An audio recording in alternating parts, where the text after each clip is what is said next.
بنورنا الدنيا وننشر في الفضاء أملا ونعلي عزم همتنا فمن طلب العلا وصل. السلام علیکم ورحمۃ اللہ وبرکاتہ. نحمده ونصلي على رسوله الكريم اما بعد.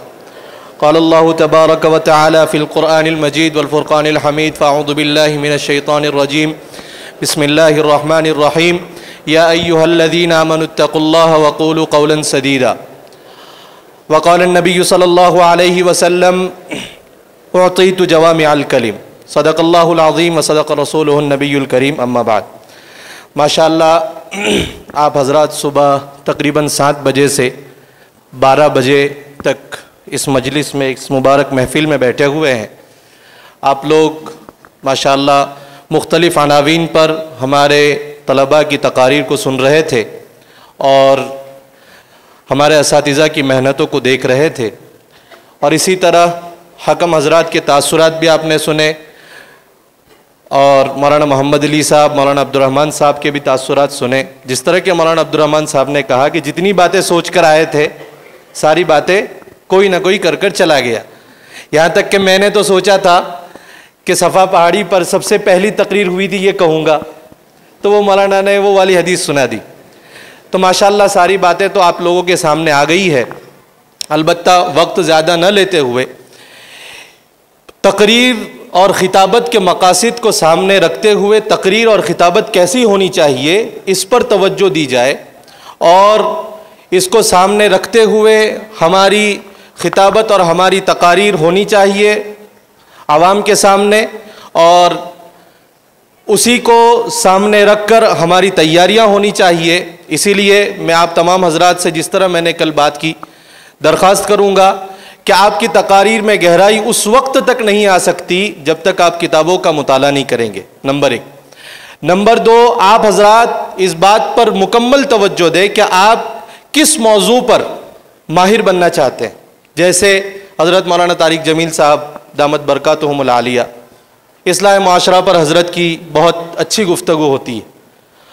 تو حضرت اصلاح معاشرہ کے لیے ایسے مطالعہ کریں گے کہ ان کی زبان پر ایک علم کا دریا بہے گا.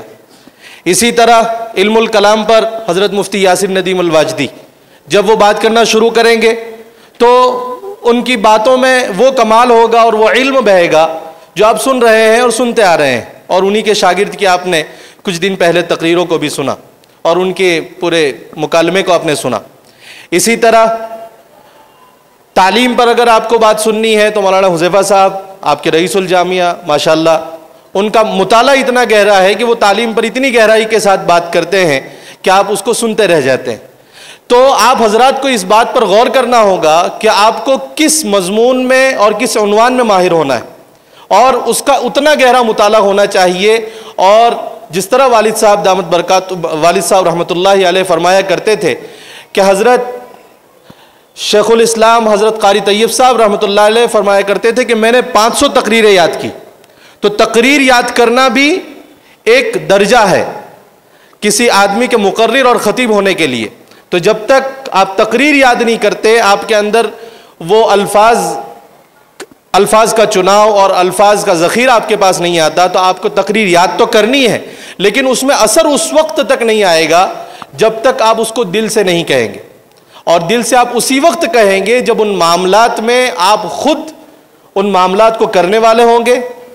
جیسے مثال کے طور پر ایک آدمی نماز پر تقریر کر رہا ہے لیکن خود نماز نہیں پڑھتا تو اس کے دل سے آپ بات نہیں نکلنے والی.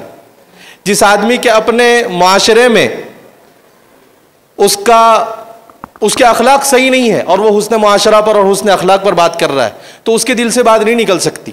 لہٰذا اس بات کو سمجھنا ہوگا کہ جن موضوعات پر ہم بات کر رہے ہیں وہ موضوع آپ کے دل سے نکلنا چاہیے اور وہ اس وقت تک نہیں نکلے گا جب تک اس معاشرے کی خرابیوں اور خوبیوں کو آپ نہیں جانیں گے. لہٰذا جس طرح مولانا محمد علی صاحب نے کہا کہ سب سے بہترین جگہ اور اعلیٰ جگہ پلیٹ فارم ہمارے پاس وہ ہے مسجد کا. آپ مسجد میں کھڑے ہو جائیں نماز پر بات کر رہے ہیں لیکن آپ کو پتہ ہی نہیں وہاں پر فجر کی نماز میں کتنی صفیں ہوتی ہے. ہو سکتا ہے وہ مسجد والے ماشاءاللہ وہ محلے والے تمام کے تمام نمازی ہوں لہذا آپ وہاں پر نماز کی بات کریں اور آپ کو وہاں کے بارے میں پتہ ہی نہیں، وہاں کی خوبی آپ کو پتہ نہیں ہے. لہذا جب آپ ایسی کوئی تقریر کریں کسی بھی علاقے میں، اس علاقے کا مکمل جائزہ لیں، وہاں کے لوگوں سے بات کریں کہ یہاں پر کیا کیا مسائل پیش آ رہے ہیں. جیسے کچھ علاقوں میں سود کا معاملہ ہے، تو باقاعدہ اس علاقے کے لوگوں کو ان کی مثالیں سامنے رکھ کر اور سود کی جو حرمت ہے اور اس کی جو لعنت ہے اس کے بارے میں آپ ان کے سامنے ان کے اعتبار سے جب بات کریں گے تو لوگوں کو بات سمجھ میں آئے گی اور ان کے انداز میں بات کریں گے. جس طرح آپ صلی اللہ علیہ وسلم نے ارشاد فرمایا اعطیت جوامع الکلم. ایک حدیث میں آتا ہے نبی کریم صلی اللہ علیہ وسلم کا ارشاد ہے کہ ان ابغضکم الی یوم القیامۃ الثرثارون والمتشدقون والمتفیہقون، کہ یہ جو بڑی بڑی باتیں بنانے والے ہیں، یہ جو تکبر کے ساتھ باتیں کرنے والے ہیں، یہ جو الگ الگ الفاظ میں باتیں بنانے والے ہیں، یہ لوگ قیامت کے دن میرے قریب نہیں ہوں گے. لہذا اچھے اچھے الفاظ سے آپ ایسا سمجھ جائیں کہ بھائی ہم دین کی خدمت کر لیں گے، ایسا نہیں ہونے والا. آپ کو اس علاقے کے مسائل کو سمجھ کر اس علاقے میں جو بھی بات کریں گے، جب آپ بات کریں گے تو انشاءاللہ وہ اثر رکھیں گی. اور وہ جو آپ لوگ ہمیشہ سنتے ہیں کہ دل سے جو بات نکلتی ہے اثر رکھتی ہے، اس بات کو سامنے رکھ کر جب آپ تقاریر کریں گے تو انشاءاللہ معاشرے میں اس کا ایک اثر پیدا ہوگا. اور اس کے لیے میں عام طور پر کہتا ہوں کہ دو چیزیں ایسی ہیں جو آپ کو اپنے پلو سے باندھ لینی چاہیے، وہ یہ ایک کتاب اور دوسرے اہل کتاب. کتاب کے ساتھ اپنے آپ کو وخیر جلیس فی الزمان کتاب، کتاب سے اپنے آپ کو جوڑ لیں تاکہ جو بات آپ کہیں اس کے پیچھے کوئی نہ کوئی ریفرنس ہو، اس کے پیچھے کوئی ایسی مضبوط دلیل ہو جو قرآن اور حدیث کے ساتھ ہو. اسی طرح اہل کتاب جس کا سب سے بڑا اثر ہے آپ کی باتوں میں ہوگا، آپ کے دل پر ہوگا، آپ کے اعمال پر ہوگا، وہ ہے صلحاء کے ساتھ بیٹھنا، اپنے علماء کے ساتھ بیٹھنا. بڑے بڑے جتنے بھی اکابر ہیں آپ کے علاقے میں، ہندوستان میں جہاں بھی جائیں آپ علماء کو ڈھونڈیں، ان کے ساتھ بیٹھیں، ان کے ساتھ کچھ وقت بتائیں اور اپنے اندر دین کا ایک اثر پیدا کریں. وخیر جلیس فی الزمان کتاب احب الصالحین ولست منہم لعل اللہ یرزقنی صلاحا.